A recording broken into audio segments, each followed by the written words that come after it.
दोस्तों वो बीजेपी जो दूसरों पर ऑपरेशन लोटस करती है, किसी की पार्टी, किसी की सरकार गिरा देती है, क्या उस बीजेपी के साथ खुद इस बार कुछ ऐसा होने जा रहा है किसी ने कल्पना नहीं की थी। दोस्तों पश्चिम बंगाल का चुनाव जो है अभी शुरू भी नहीं हुआ है, लेकिन यकीन मानिए बड़ा दिलचस्प रहने वाला है, क्योंकि जो रुझान अभी से वहां आ रहे हैं वो ये बताते हैं कि ये लड़ाई भीषण होने वाली है। लड़ाई ममता और मोदी के बीच की और लड़ाई बीजेपी के अंदर की। जी हाँ दोस्तों पश्चिम बंगाल में बीजेपी एक बहुत बड़े संकट से गुजर रही है। जाहिर तौर पर उसके सामने चुनौती है ममता बनर्जी से लड़ने की, लेकिन उसके सामने चुनौती ये भी है कि कैसे वो अपनी गुटबाजी और अपने पूरा बीजेपी का संगठन है उसको एक करके रखे। क्यों? क्योंकि बंगाल में बीजेपी इस वक्त कई खेमों में बटी हुई है और सुनने में आ रहा है कि कुछ खेमे इनमें से टूटकर या तो तृणमूल कांग्रेस के पास जा सकते हैं या फिर बीजेपी को नुकसान पहुंचा सकते हैं। सबसे पहले इस वक्त की बहुत ही इंपॉर्टेंट जानकारी मैं आपके सामने रखती हूँ दोस्तों। ये जानकारी इसलिए महत्वपूर्ण हो जाती है क्योंकि ये चुनाव के दौरान हुई है। देखिए पश्चिम बंगाल का चुनाव इस वक्त जबरदस्त तरीके से सियासी सरगर्मियां उसमें बढ़ी हुई हैं। इस बीच क्या हुआ, बीजेपी के बहुत बड़े नेता हैं और यूनियन मिनिस्टर हैं सुकांता मजूमदार मोदी जी के मंत्री हैं। ये गए पश्चिम बंगाल में डायमंड हार्बर में, लेकिन क्या आप जानते हैं खबरें छप गई कि मोदी जी के मंत्री का ऐसा विरोध हुआ कि पूछिए मत। और ये विरोध बीजेपी के लोगों ने उनसे किया है। मतलब बीजेपी के लोगों ने ही मोदी के मंत्री और बीजेपी के नेता जो कि पश्चिम बंगाल से आते हैं, ठीक चुनाव से पहले उनका विरोध करते हुए गो बैक के नारे लगा दिए। जी हाँ तो सुकांता मजूमदार गो बैक के यहाँ पर स्लोगन्स लगाए गए और ये दावा किया जा रहा है कि जो लोग वहां पर थे उन्होंने जो भगवा रंग का गमछा जो लोग पहनते वो पहना हुआ था, जो कि बीजेपी की पहचान है, जो कि अमूमन बीजेपी से जुड़े हुए लोग पहनते। और उनका दरअसल ये कहना था कि जो बीजेपी के नेता हैं ये स्थानीय कार्यकर्ताओं की सुन नहीं रहे हैं, इन लोगों का ये कहना था। हालांकि इस पूरे मामले में जब मजूमदार से बात की गई तो उनका कहना था कि ये तृणमूल कांग्रेस की स्ट्रैटेजी है, ये सारे प्रायोजित विरोध है और ये बीजेपी के लोग हैं ही नहीं, ये तो तृणमूल कांग्रेस के लोग हैं और यहाँ पर उन लोगों ने खड़ा कर दिया कि देखिए बीजेपी के लोग हैं। मतलब ये बीजेपी कह रही है कि तृणमूल कांग्रेस के लोगों को खड़ा कर रही है पार्टी, मतलब ममता बनर्जी, ताकि ये दिखाया जाए कि बीजेपी का विरोध हो रहा है। ये सब कुछ तब हुआ दोस्तों जब वहां पर बीजेपी के लोग बिहार में जो एनडीए को जीत मिली उसका जश्न मना रहे थे। हालांकि दोस्तों इसको लेकर अभी तक संशय है कि क्या वाकई में वहां तृणमूल कांग्रेस के लोग खुद ही पहुंचे थे और वहां पर तृणमूल कांग्रेस के लोगों ने बवाल काटा और उसके बाद कह दिया कि बीजेपी के अंदर जबरदस्त खींचतान मची हुई है, या फिर वाकई में वो बीजेपी के लोग थे। अभी तो इतनी जल्दबाजी है, कुछ कहा नहीं जा सकता इसमें। हाँ, लेकिन बीजेपी ने माना है कि ये लोग तृणमूल कांग्रेस के ही लोग हैं।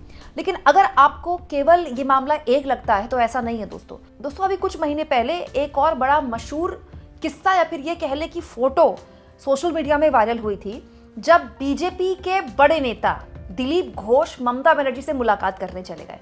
दोस्तों ये जो तस्वीर थी, माना गया कि इसमें राजनीति की कोई बात नहीं हुई। दिलीप घोष ने बाद में बोला भी कि राजनीति की कोई बात नहीं हुई, लेकिन दिलीप घोष जो कि पश्चिम बंगाल में बड़े बीजेपी के नेता हैं, उनकी ममता बनर्जी से ये मुलाकात और उसके बाद फोटो वायरल होना ये अपने आप में बड़ा दिलचस्प था। दरअसल आसान भाषा में आपको बताऊं दोस्तों तो दिलीप घोष जो हैं बहुत वक्त से मतलब भाजपा ही हैं बेसिकली, और लगातार भाजपा का झंडा उठाए हुए हैं तब जब बीजेपी को कोई पूछने वाला भी नहीं था। पश्चिम बंगाल में बीजेपी की आज से 12 साल पहले कौन था पूछने वाला? ये तो पिछले 11 सालों में मोदी के आने के बाद बीजेपी ने वहां बहुत अच्छा परफॉर्म किया है और अब बीजेपी बहुत स्ट्रॉन्ग कंटेंडर है। मतलब बहुत तगड़ा मुकाबला है ममता बनर्जी और बीजेपी के बीच में। बीजेपी हर हाल में चाहेगी कि वो इस बार सत्ता हथिया ले, क्योंकि 2 बार से लगातार वो एक स्ट्रॉन्ग कंटेंडर के तौर पर अपनी मौजूदगी दर्ज करा रही है। लेकिन दिलीप घोष पिछले कई महीनों से अपने आप को साइडलाइन भी महसूस कर रहे हैं। हुआ क्या दोस्तों कि दिलीप घोष जो शुरुआत से ही बीजेपी का झंडा उठाए हुए थे पश्चिम बंगाल में, एंड वक्त में बीजेपी ने यह झंडा दे दिया शुभेंदु अधिकारी को। दोस्तों शुभेंदु अधिकारी के बारे में आप जानते हैं, एक वक्त में ममता बनर्जी के बहुत ही बड़े लॉयलिस्ट थे, लेकिन तृणमूल कांग्रेस से आए शुभेंदु अधिकारी इस वक्त बीजेपी के सबसे बड़े नेता बन गए पश्चिम बंगाल में वो नेता प्रतिपक्ष भी हैं और ममता बनर्जी को खैर उन्होंने चुनाव में हराया भी था पिछली बार खुद उनकी सीट से। तब से शुभेंदु अधिकारी बहुत बड़ा नाम बन गए पश्चिम बंगाल में और ममता बनर्जी की बहुत करीबी रहे हैं। तो ममता बनर्जी के काम करने का तरीका, उनकी पॉलिटिक्स बहुत करीब से समझते हैं शुभेंदु अधिकारी, और शुभेंदु अधिकारी अमित शाह के भी काफी करीब है। ये बीजेपी की स्ट्रैटेजी रही है दोस्तों कि जिस राज्य में उसका संगठन नहीं होता वो विपक्ष के नेताओं को आउटसोर्स करती है या फिर पूरा का पूरा संगठन विपक्ष का हथिया लेती है। आप देखिए असम में क्या हुआ। हेमंत बिस्वा शर्मा क्या है? हेमंत बिस्वा शर्मा खांटी कांग्रेसी रहे हैं, लेकिन उनकी राहुल गांधी से बात कुछ बनी नहीं, वो सीएम बनना चाहते थे, कुछ बात जमी नहीं, जिसके बाद हेमंत बिस्वा शर्मा चले गए बीजेपी में और उसके बाद बीजेपी ने उनको सीएम बना दिया। हेमंत बिस्वा शर्मा से पहले बीजेपी का असम तो छोड़िए, नॉर्थ ईस्ट में कोई नाम लेने वाला नहीं था। हालांकि आरएसएस ने वहां बहुत काम किया था, लेकिन हेमंत बिस्वा शर्मा बीजेपी के लिए बहुत उपयोगी साबित हुए और स्थितियां यहां तक आ गई कि हेमंत बिस्वा शर्मा आज नॉर्थ ईस्ट के अमित शाह हैं कहा जाता है और केंद्रीय आलाकमान के भी बड़े करीबी हैं और उन्होंने काफी नुकसान भी पहुंचाया कांग्रेस पार्टी को, इसमें कोई दो राय नहीं। दोस्तों वही काम शुभेंदु अधिकारी ने किया है।